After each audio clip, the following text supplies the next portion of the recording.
I'm Ana Cabrera in New York. The President of the United States spent his morning on a racist rant. On Twitter, of course.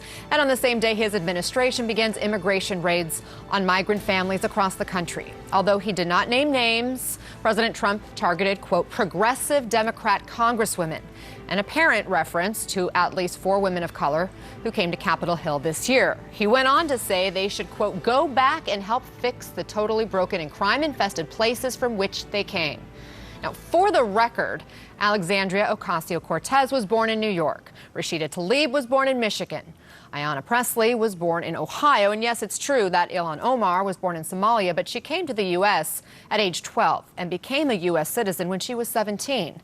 And in case he didn't make his point clearly enough, President Trump also wrote, "You can't leave fast enough," and suggested Nancy Pelosi would be happy to arrange it. For her part, Pelosi responded, rejecting what she calls the president's xenophobic comments, and went on to criticize the immigration raids that are happening today. CNN's Boris Sanchez is at the White House tonight. Boris, there's little doubt who the president's tweet was referring to. Why target them?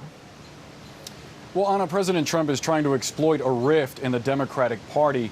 These 4 progressive members have been critical of House Speaker Nancy Pelosi, specifically saying that she caved to the administration with the passage of this immigration funding bill last week. Pelosi, in turn, has been frustrated with their use of social media, believing that they are often too critical of other Democrats. But the president's tweet appears to have backfired. These 2 sides now apparently refocused on their common enemy, and that's President Trump. Ilhan Omar posting this tweet. She writes, quote, "You are stoking white nationalism because you are angry that people like us are serving in Congress and fighting against your hate-filled agenda." Then she goes on to quote Robert F. Kennedy, writing, quote, "America's answer to the intolerant man is diversity, the very diversity which our heritage of religious freedom has inspired." Now, surrogates for President Trump have tried to argue that he didn't really say that they should go back to their countries, but the president's intent here is obvious. He's using the language of white nationalists to try to stoke the support of people who are uncomfortable with immigration, and the president is very comfortable doing that. There's a long list of racist things that this president has said, and yet his approval rating has continued to climb, Anna.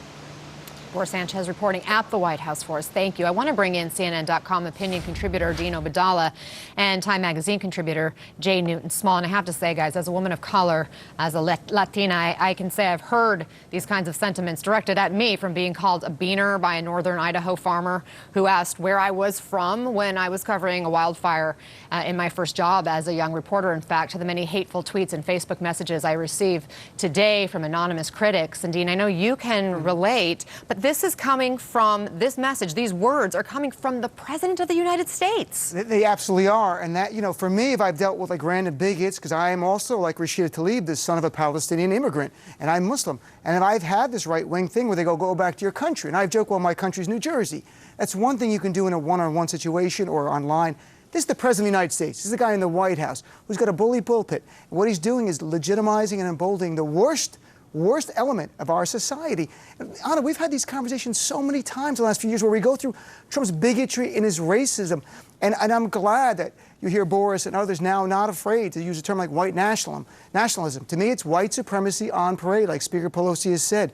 And you've got Trump. He's earned, there's a reason why David Duke, during the campaign, said it is treason to your heritage not to support him. There's a reason why Andrew Englund, the Daily Stormer, the neo-Nazi website, over 100 articles praising him.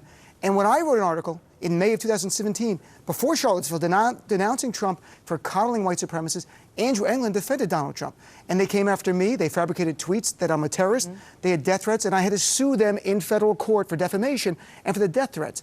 Donald Trump's earned it with his policy and his rhetoric, from retweeting white supremacists with the name white genocide, to his anti-Muslim bigotry, to even recently retweeting from the UK, and it got almost no press here, Katie Hopkins. In America, we don't know her. In the UK, she is an anti-Muslim bigot who's called for a Holocaust against Muslims, the final solution. She's banned from South Africa for her racist words. She shares stages with Holocaust deniers. He literally just this week retweeted her again. His base, that subset, knows who she is. Americans don't know. And this Donald Trump, it's going to get worse between now and November 2020. It's not lost on a lot of people that his wife, though, is an immigrant herself. What are the chances Melania Trump has had this kind of message, this kind of rhetoric directed at her? I have no doubt, as there are people in this country who don't accept anyone with an accent. My father had an accent, lived here more of his life in the United States of America than in the Middle East. He's Palestinian. Still, if you have an accent, you're subject to that. So I'm sure Melania is. But look, this is a tough time. I mean, Donald Trump, to me, I'd sue white supremacists who love Donald Trump because they came after me for my name. Donald Trump, to me, is a white supremacist. And if he's troubled by that, he can sue me the way I sue the white supremacists for defiling my reputation. And if Donald Trump doesn't sue me for calling him a white supremacist, we can assume he is. And he is that. He's shown us who he is. And it's time. I can't get his supporters to give up on him. But for the rest of America, come on the other side here. Stand with us against Trump values. They're not American values. And Jay, let me get to you, because Trump's former campaign strategist, Steve Bannon, you may recall, predicted that once the Mueller investigation was over, the president would go, quote, full animal. Listen to this. Now that he sees himself as no longer being under the cloud of the Mueller investigation, what does going full animal look like? President Trump's a fighter. I don't need to tell you, Anderson. You know him very well. He's a fighter. And I think he looks at this as a fight. And I think he's going to be very aggressive. I think he's going to start giving interviews. And I think he's going to really try to push this. I do think this year is going to be very vitriolic. And I think we're just going to have to work through this. Jay, who's to stop the president from continuing this vitriol over the next year and a half? Because all we're hearing from Republicans right now are crickets. Absolutely, Anna, and I think this is really clearly his entire strategy for re-election. And I just also want to say, on a personal note, I was born in the United States, but my parents, neither of them were American. And so, I remember when I was covering the immigration debate back in 2005 and 2006, I used to joke with Senator John McCain, you know, I'm an anchor baby. I gave my parents citizenship when they retired, and he used to laugh and say, "Oh, ha, you're not people like you, Jay." But the fact of the matter is, that's what Donald Trump is saying here, is that by talking about these women who are immigrants, by talking about their past, or at least one of them is an immigrant. In fact, the other three are not even immigrants. They were born here. But it's the sense of that the country is somehow not theirs, not ours, not us, people of color. But it's like it's only a country for white people, right? And that's the biggest fear that he's playing on. It's not just that these people at the border who are being arrested or who are being detained, these people who are coming in caravans. It's also these people who are leaders, who are taking your positions, who are becoming your members of Congress and representing you. And that's really terrifying to a large part of this base that Donald Trump is trying to appeal to. And these are the people that he really is trying to turn out come Election Day 2020. And this is, unfortunately, I think what we're going to be seeing throughout the next year plus, almost a year and a half, is this kind of rhetoric. And on the other hand, though, I think the danger that he runs is that he's going to unify Democrats, because last week the Democrats were really split, and now this week they're completely unified against him. Dee, do you think this is going to lead to voter enthusiasm for Democrats? I was just at Netroots convention the last 3 days, and I was just yesterday with Rashida Tlaib and Ilhan Omar, and Ayanna Pressley was there too. I don't know her. I know Rashida and Ilhan. I can tell you, this split at the top is not trickling down to the base. I spoke to the most progressive members at Netroots. It's more of a progressive group. They were unified. Even those who do not like Joe Biden said vote blue no matter who, because Donald Trump is a threat to our values, not just as progressives, as Americans. So I think every day Trump reminds us who he is actually good for the Democrats and people in the middle who want him out, because it animates us, wants us to get more involved. No one's checking out. And I saw at this convention, there is no split in the rank and file. Forget what's going on at the top.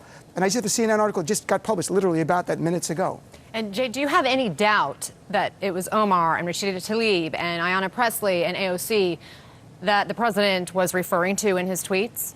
Absolutely no doubt, because that second tweet where he says Nancy Pelosi would love this, she would pay to get your plane ticket or whatever. I mean, that's implying clearly this split that they had all week along with Nancy Pelosi, and it was those four members that they were having the split. So it's very clear to my mind that those are the members he's talking about. Jay Newton-Small, Dino Badala, great to have both of you with us. Thanks so much. Thanks, Anna. Thank you.